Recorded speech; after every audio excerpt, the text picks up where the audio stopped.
audience, welcome in or welcome back. It's a Monkey Mar.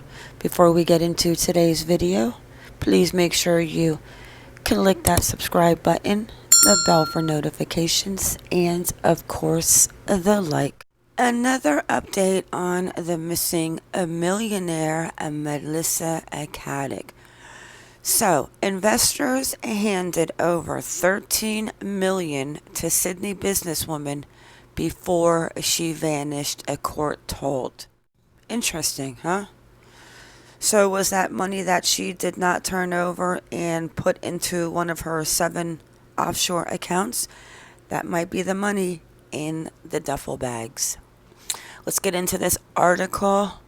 I also want to touch on a couple of comments.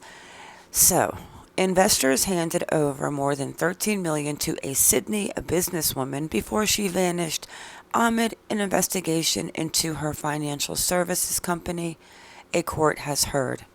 The Australian Securities and Investments Commission had been investigating her company, Malaver, over allegations it was operating without a license.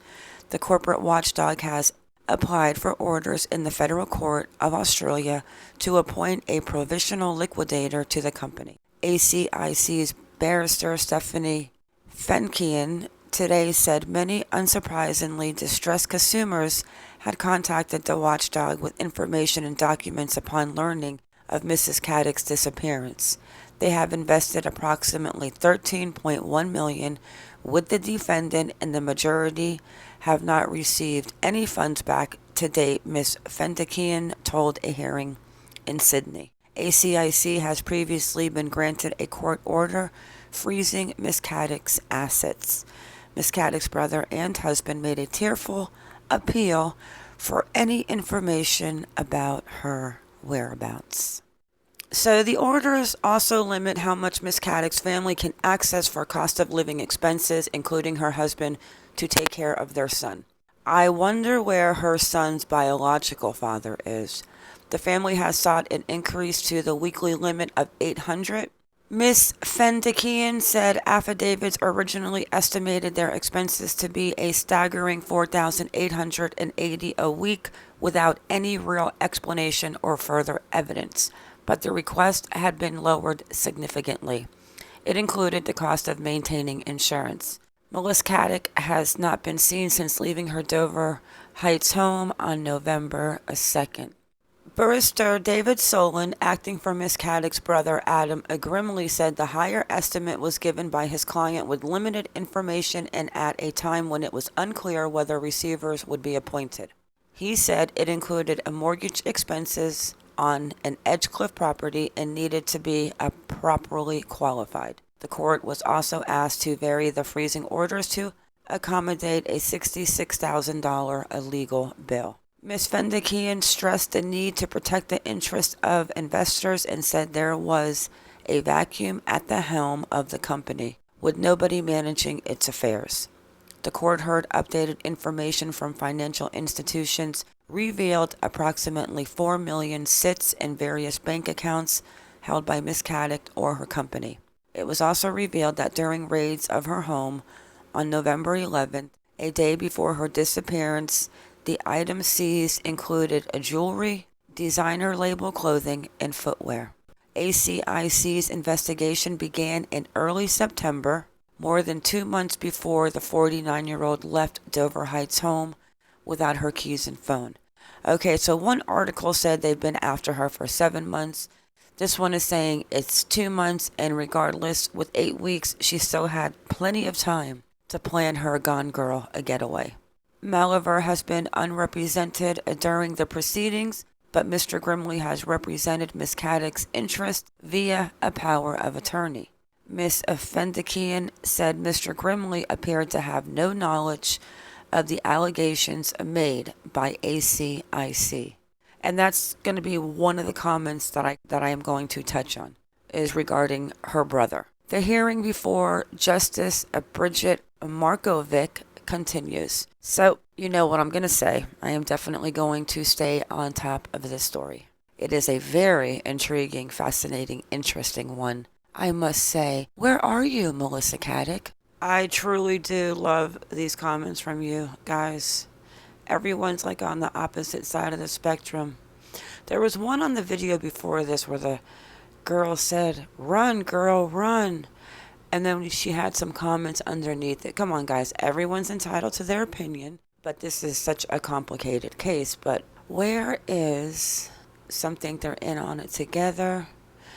Robot Ninja said, "Hey, Monkey, do you think she's watching?" And I'm like, I hope she's watching. Leave a comment. Let's see where it is. So, Helena Dashwood, for your information, Australian borders are closed for international travel. They have been closed since March. They have not said when borders will open again. She would have to go by boat, pay someone off majorly, which, in my quotation, she would have the money for it. Or the easiest option would be the billions of KMS of bushland in this country she could hide in. No paper trail. Bernie Madoff hid in the bush for years before he was caught, although I am not sure she would last too long if she's used to 250K a necklace. And then, let's see. And then Human Animal 1 boats, lots of those in Rushcutters Bay and Rose Bay near the Caddick home. They do those seaplanes there. Wonder if you have to log a flight plan for a seaplane. And she probably has connections to the helicopters too. Listen, when you have as much money as she has, the connections are endless. Money buys everything. Okay, this is the one, Human Animal 1. This comment right here is very interesting. If she has fled, my money is on Indonesia as a destination. I have a few close connections with them on a social media site, and there are New Zealand connections, but she couldn't hide there. She wants for massages and to be waited on hand and foot. They have many Indonesian connections. They like Polynesia, but my money would be on Indonesia.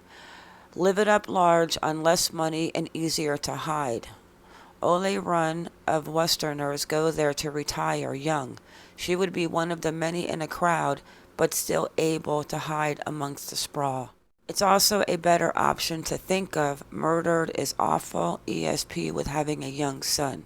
I guess it's possible a shafted client got her, but they may have just been happy to see her in court. Anthony is not the type to go down with the ship. Just look at those tips. Those stupid blonde tips in his hair. I'd say they had a marriage of agreement. I agree. I definitely think that Anthony Coletti is either bisexual or he is married to her for money and they have some type of agreement and he has a couple of boyfriends on the side. So L. Uns says, wonder what's up with her brother owning 1% of her house.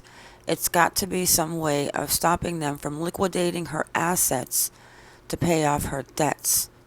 Another very interesting question because her brother does own that 1% of her house. I do not know the law in Australia, but that's also very interesting that L. Uns touched on that. Good comment.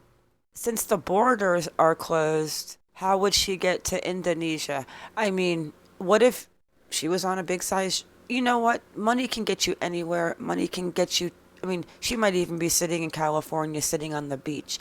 But then we have the COVID problem. I get this. I don't know. I am going to put out a poll after I upload this video because this is just absolutely kind of mind-blowing. And I don't know. Do I think that she is deceased? I don't know. Do I think she's hiding? I hope so. Like the other comment, I don't want to see anyone deceased. And like that one comment prior that she just needs to go to court and pay her dues and figure out what needs to be done. The only thing I do not understand is I'm sure they're watching the husband. I'm sure they're watching the son. They're probably tapping into the phones. What about her son? How could she just walk away from her 13-year-old son and leave him with a stepfather? Unless he's in on it too.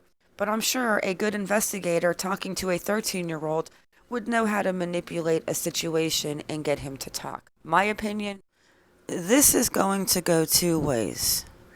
Either she is deceased and the husband might have done something. Maybe the husband didn't know about her fraudulent business dealings, and he figured that he could get rid of his wife, take the opportunity after this, not realizing how big it was, or she is hiding. But everyone says the borders are closed. She can't get out of Australia. So, where is she? So let's see how this plays out. I am going to stay on top of it. And with that, guys, it is a wrap. I want to thank you all for coming in. Thank you for watching. Please like or dislike, whichever you prefer, and subscribe.